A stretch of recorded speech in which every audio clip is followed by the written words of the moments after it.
Bienvenidos una vez más a Basket 365. Soy Denis y en el vídeo de hoy lo que vamos a hacer es seguir con mis planes para cada uno de los equipos de la NBA. Y ahora llega el turno de los Denver Nuggets, que son los actuales campeones de la liga, un equipo que está muy bien asentado de cara al futuro también, con Jokic atado por muchísimos años, un par de años de Jamal Murray, 2 o 3 de Aaron Gordon. La situación es excelente en Denver, solo tiene un par de cosas con las que lidiar, pero obviamente siempre hay margen de mejora y acaban de ganar un campeonato, pero sospecho que los Nuggets querrán también ganar el de 2024 y siempre hay una manera de estar mejor posicionado para eso. Y bueno, antes de nada, si estáis aquí me imagino que es porque os interesa la NBA, así que os animo a que os suscribáis, dadle a like a este vídeo si os ha gustado y comentadme abajo lo que opinéis. Tal vez no conteste a todos los comentarios, pero os aseguro que lo leo todo. Y ahora ya sí, vamos a empezar.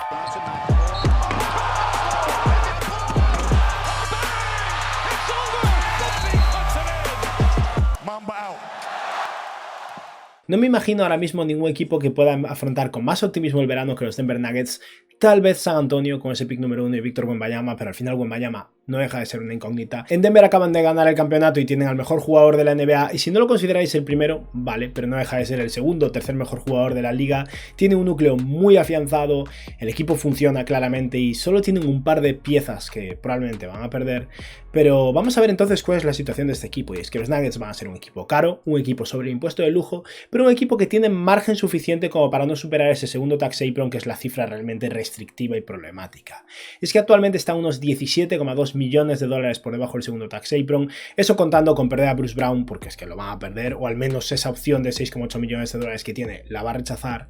Podrían utilizar su mid-level de 7 millones de dólares para intentar sustituir a Bruce Brown o sumar otro jugador en esa línea si es que consiguiera mantenerlo. Tiene una excepción de intercambio de 9,1 millones de dólares y otra de 3,5 en caso de encontrar una opción de intercambio que pueda tener sentido para ellos utilizando alguno de sus picks futuros. Tienen la mínima del veterano. En este draft tienen el pick 37 y el 40 después de hacer ese intercambio del pick de 2029 a Oklahoma, cambio de un pick de 2024 y un par de segundas rondas. Y en lo que respecta a sus agentes libres, tienen unos cuantos veteranos en Ish Smith, Jeff Green, DeAndre Jordan. Tienen también a Thomas Bryant, a Reggie Jackson y luego sus dos jugadores en contrato dual en Colin Gillespie y Jack White. Y como mencionaba hace un momento hablando de la situación salarial de este equipo, es un equipo caro que debería poder permitirse pagar esto. El propietario de los Denver Nuggets es uno de los hombres más ricos de la NBA, creo que es el dueño del Liverpool y no sé si de los Rams o algo así de la NFL. Es un tío con mucho dinero y que puede permitirse pagar esto, y más le vale estar dispuesto a pagarlo cuando tiene un equipo de campeonato, pero está en una situación en la que su núcleo está atado a largo plazo y su única pieza móvil y que probablemente van a perder es Bruce Brown, porque acaba de tener una temporada muy buena, tiene una opción del jugador de unos 6,8 millones de dólares y no tiene ningún motivo para tomarla. Pero vamos a ver las fortalezas y debilidades de este equipo, qué jugadores tienen en plantilla, y luego hablaremos de sus diferentes agentes libres y sobre todo de Bruce Brown. Y es que la principal fortaleza de este equipo obviamente es Nikola Jokic. Podemos sumar también incluso a Jamal Murray, que es un muy buen jugador, pero mientras Jokic esté sano y esté en el campo, los Nuggets van a ser buenos. Es un equipo potentísimo a nivel ofensivo y un equipo que cuenta con muchísima continuidad. Los jugadores principales de la plantilla ya llevan varios años juntos, algunos seguirán durante un par de años más como mínimo, y la situación en ese aspecto es muy estable. Y lo que respecta a las debilidades de este equipo, la principal es la defensa. Sin embargo, una vez llegan los playoffs, ni siquiera se notó tanto, fueron capaces de elevar su nivel de esfuerzo defensivo y no fue un lastre para este equipo, pero en temporada regular sí que han sido un mal equipo defensivo. Los tiros libres son otro problema, es un juego que se basa muchísimo en cortes a canasta, canastas fáciles al final, y en consecuencia no consiguen muchos tiros libres. Al final es un equipo tan bueno a nivel ofensivo que no creo que sea una gran dificultad, pero sí que cuando las cosas se ponen difíciles y el juego se vuelve sucio, aparte de Nikola Jokic, que puede ser muy físico, el resto de jugadores no consiguen ese tipo de canastas fáciles, y la segunda unidad flojea, sobre todo a nivel de creación ofensiva. Pero en general uno de los problemas que han tenido los Nuggets durante esta temporada es que Mike Malone, el entrenador, solo confiaba en 8 jugadores, fue así durante la temporada regular, fue así durante los playoffs, donde más bien confiaba en 6 jugadores y medio, dependía de cómo tuvieran el día Jeff Green y Christian Brown. Llegaba a veces a 8, otras veces a 7, pero eso, es un equipo poco profundo, pero que tiene la profundidad adecuada para ganar un campeonato, desde luego. En lo que respecta a sus jugadores en plantilla, tienen a Nikola Jokic, Jamal Murray, Michael Porter Jr., Aaron Gordon, Kentavious Caldwell-Pope, Bruce Brown, que tiene una opción del jugador de 6,8 millones de dólares, como mencionaba antes, James Nagy, que podría firmar una extensión de contrato de novatos este verano, Christian Brown, que está entrando solo en su segunda temporada en la NBA, Brad Chanchar y por último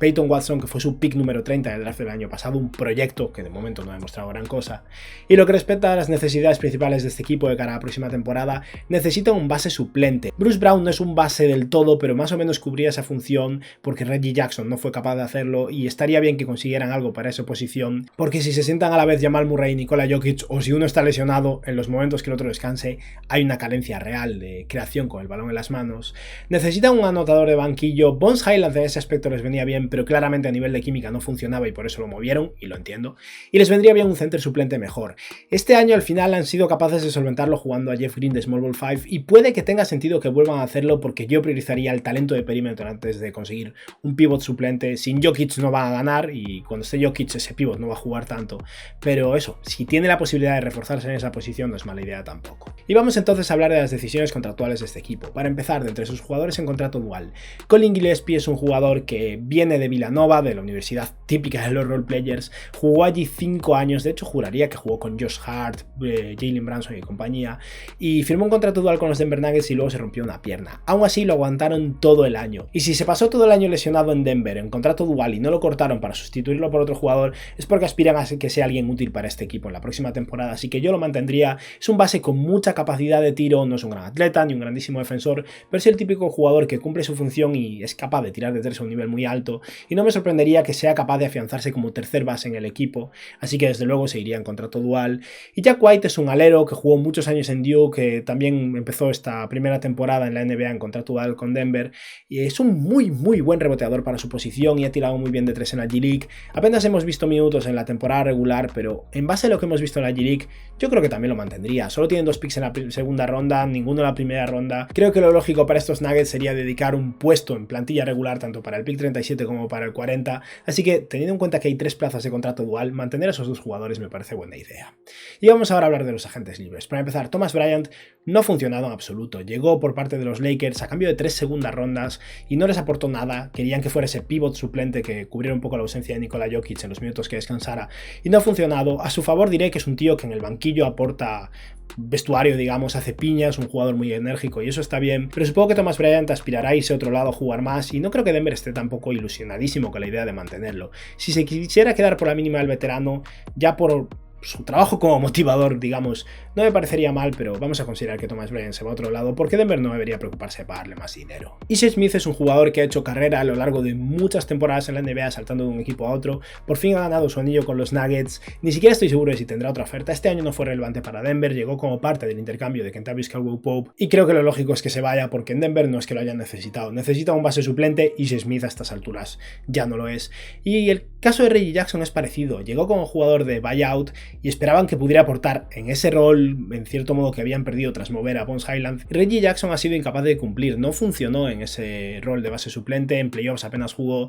y una vez más yo también lo dejaría ir y buscaría alternativas por otros lados, ya sea con jugadores más jóvenes, tal vez alguien en esa segunda ronda del draft o algún veterano, pero ni Reggie Jackson ni Ish Smith me parecen la solución.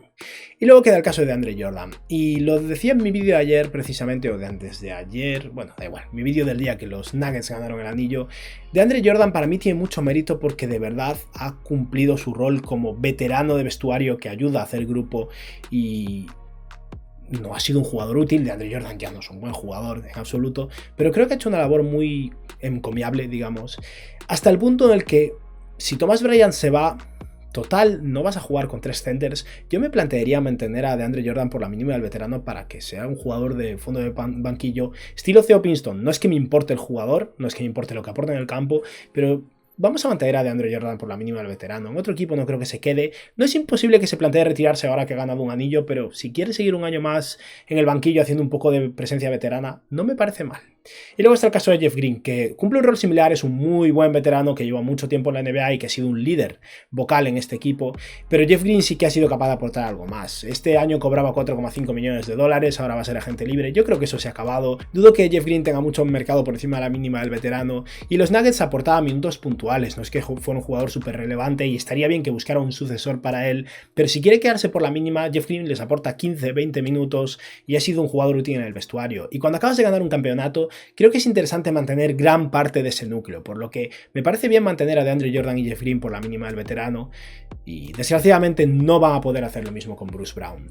Denver debería ofrecerle la mejor opción posible a Bruce Brown con el fin de que se quede, que es intentar darle ese tratamiento Bobby Portis, porque al final los Nuggets están en una situación en la que no pueden ofrecerle más de una subida del 20% de su salario actual, porque solo tiene los derechos non-birth. Bruce Brown tiene una opción de 6,8 millones de dólares que puede tomar o rechazar. Si la rechaza, lo máximo que le puede ofrecer Denver son unos 7,8 millones de dólares de salario inicial.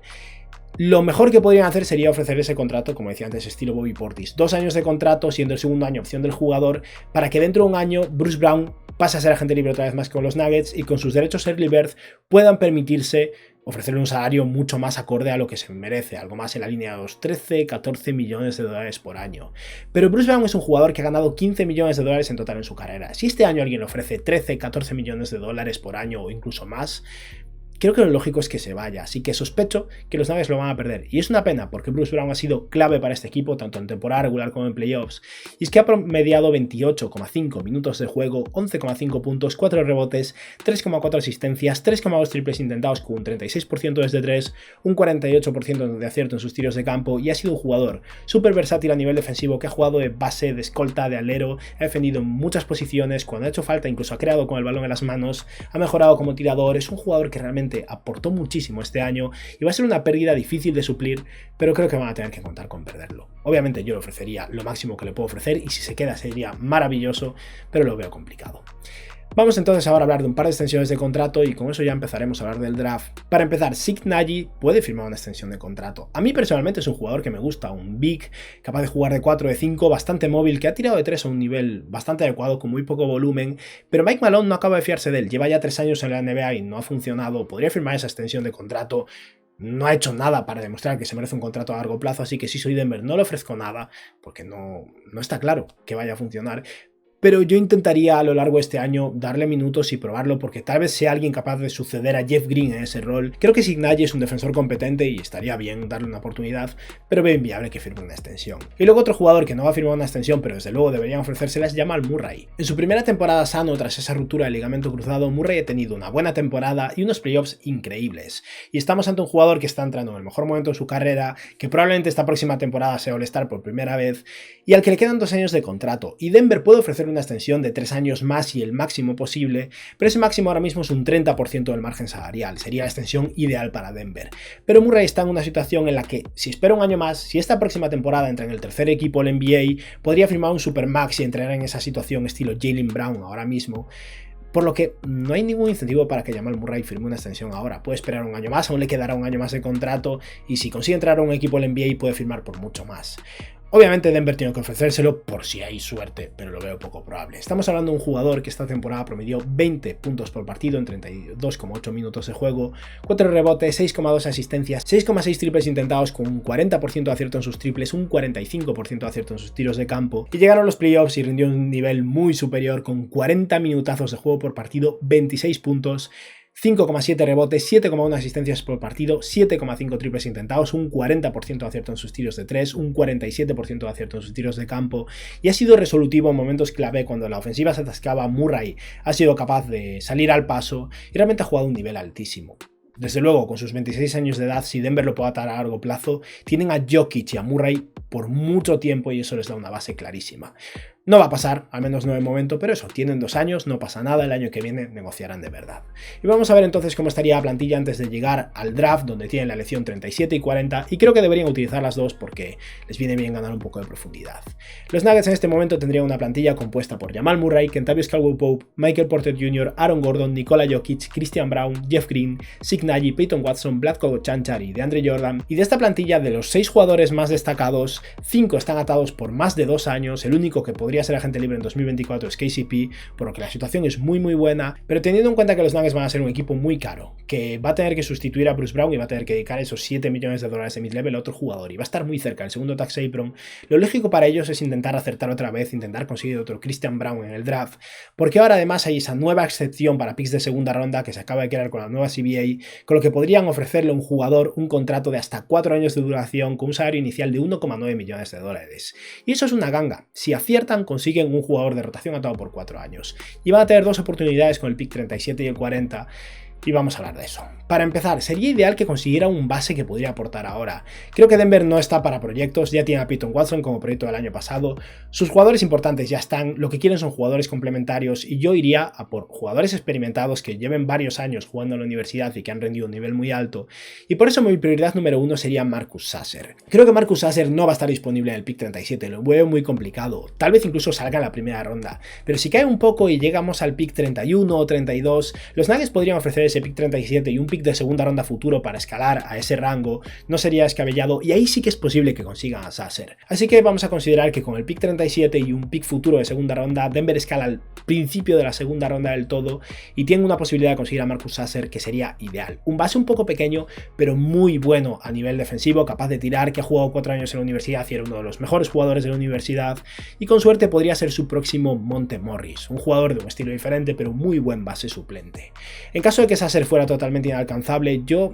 me fijaría en un jugador ya de un corte diferente porque no creo que haya muchos bases que realmente tengan sentido para Denver en este rango. Y el jugador en el que me fijaría en ese caso sería Andre Jackson, que no es un base puro, pero es un muy buen pasador que puede jugar de base, escolta, alero. Y el principal problema de Andre Jackson es que no tira. Y no creo que vaya a tirar. Realmente parece un muy mal triplista, pero hace bien el resto de cosas. Tiene un muy buen tamaño, mide como 1,98 m, defiende un nivel altísimo, es un buen pasador, es bueno cortando a canasta y al final tiene tantos intangibles que creo que encajaría de maravilla en Denver. La ausencia de tiro es un problema, pero con cortes a canasta y saber hacer defensivo, creo que hay posibilidades de que sea un jugador de un impacto inmediato. Estamos hablando de uno de los mejores jugadores del equipo que acaba de ganar el campeonato universitario y podría ser muy útil, pero vamos a considerar que con el pick 37 consigan a Marcus Sasser, que sería ideal para ellos. Y ahora para ese pick 40 voy a dar 4 opciones diferentes de jugadores de ala, aleros o ala pivots que podrían ser útiles para este equipo a efectos inmediatos, y voy a dar tantas básicamente porque es difícil anticipar qué jugadores van a estar disponibles en el pick 40 o no, es algo muy variable,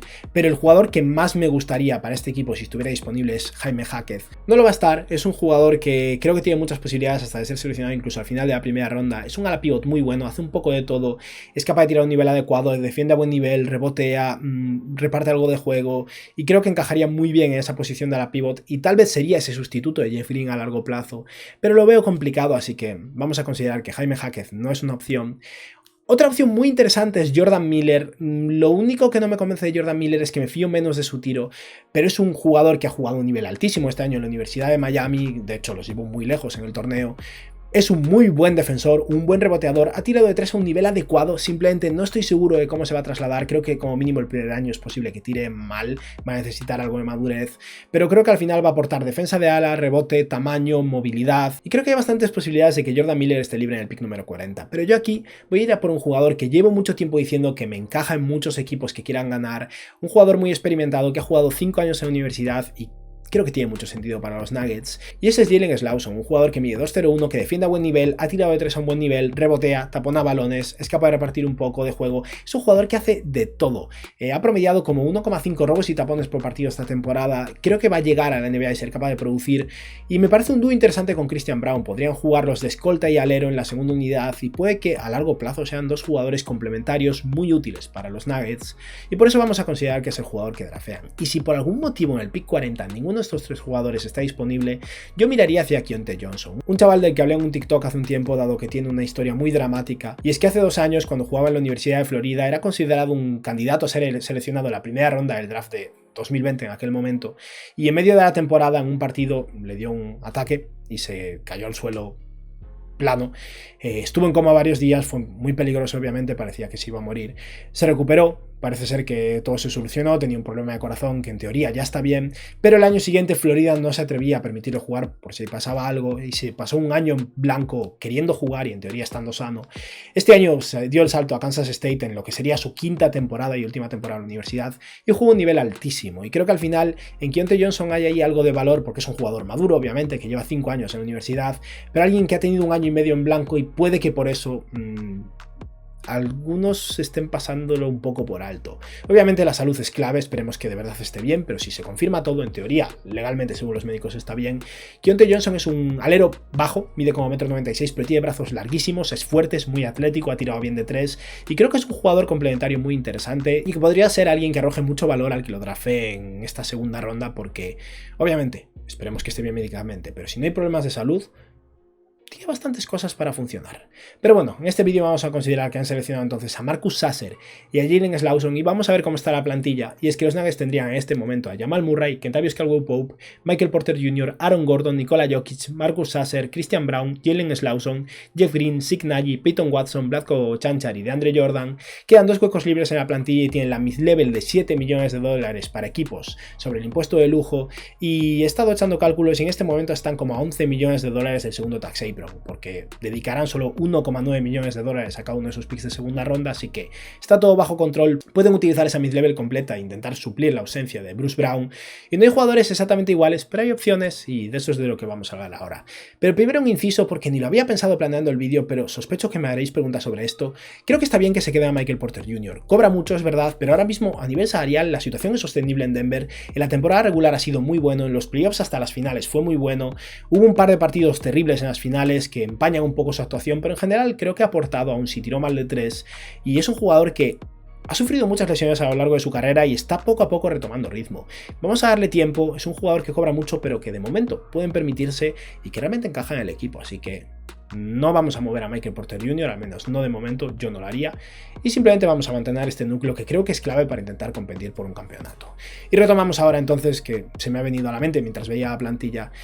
Tiene la mid-level de $7 millones disponible y yo iría por un buen jugador de rotación, un buen suplente. El jugador número 1 en el que estaba pensando no se parece en nada a Bruce Brown, pero si quisiera cobrar esto, si estuviera dispuesto a cobrar este dinero, sospecho que ganaría más en otros equipos, yo le haría una oferta. Es Seth Curry. Seth Curry es uno de los mejores triplistas de la NBA. Y la idea de Seth Curry emparejado con Nikola Jokic es súper interesante. Es verdad que no es un base puro, pero puede hacer un poco de base, similar al caso de Bruce Brown. Y a nivel defensivo no es el mismo jugador, ahí hay una pérdida considerable. Confiemos en que Christian Braun evolucionando y tal vez alguno de los jugadores que drafeen,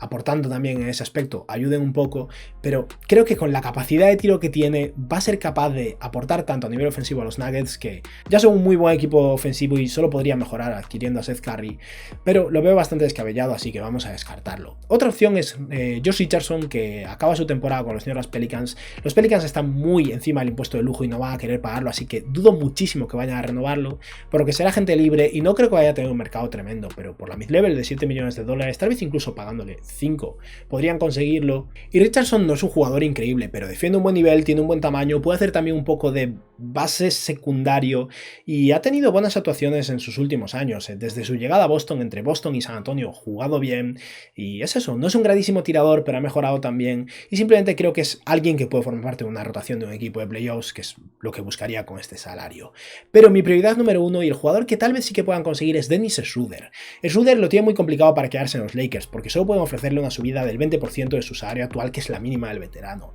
Tal vez los Lakers quieran dedicarle su mid-level a Schroeder, es una posibilidad, pero si no lo hicieran, yo soy Denver y me lo plantearía seriamente. Es más pequeño, pero es un defensor bastante interesante, sobre todo molesto. No es que sea súper fuerte y en ocasiones sufre en defensa, pero es capaz de realmente a veces causar molestias. Y este año en Lakers, sobre todo en playoffs, ha habido bastantes partidos en los que ha sido básicamente el mejor base del equipo. Schroeder por algún motivo ha funcionado mejor en sus últimos años en los Lakers que en cualquier otro equipo, y eso me hace dudar un poco más, pero por $7 millones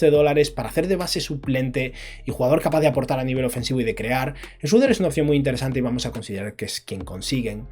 Pero por mencionar un último nombre, alguien que podría salirles más barato y que no tiene la capacidad ofensiva, pero que sí que es un muy buen defensor, yo me fijaría en Dennis Smith Jr. Es un jugador del que no se ha hablado mucho porque ha estado en Charlotte, pero ha tenido un año de resurgir totalmente en los Hornets y ha pasado muy desapercibido, pero ha tenido una temporada de calibre All Defense. Ha sido uno de los mejores bases defensivos de toda la NBA. A nivel ofensivo ha mejorado, no es un gran tirador de 3, pero sería una bestia defensiva muy barata en esa posición de base suplente y yo creo que sería interesante. Pero bueno, aquí vamos a considerar que quien consigue es a Dennis Schroeder. Decidme vosotros si creéis que es posible, si os tiene más sentido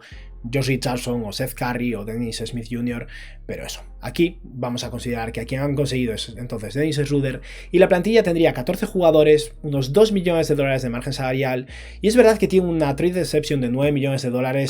Si quisieran ser súper agresivos y superar el segundo tax apron, podrían intentar conseguir algún jugador más moviendo su pick de 2024, por ejemplo, o ese pick que consiguieron de Oklahoma, más bien de 2024, porque el suyo no lo pueden mover hasta la noche del draft. Pero yo creo que están bien así. Podrían empezar la temporada con 14 jugadores en plantilla y una vez empiecen la temporada pueden tomar la decisión de utilizar ese hueco de la mínima del veterano tal vez para conseguir algún pivot suplente mejor, porque ahora mismo están con Zeke Nnaji y DeAndre Jordan, pero es que creo que el mercado de pivots es tan flojo que un pivot suplente decente estilo Cody Zeller, Nerlens Noel, puedes conseguir ahora y en medio de la temporada, por lo que yo de entrada lo dejaría así.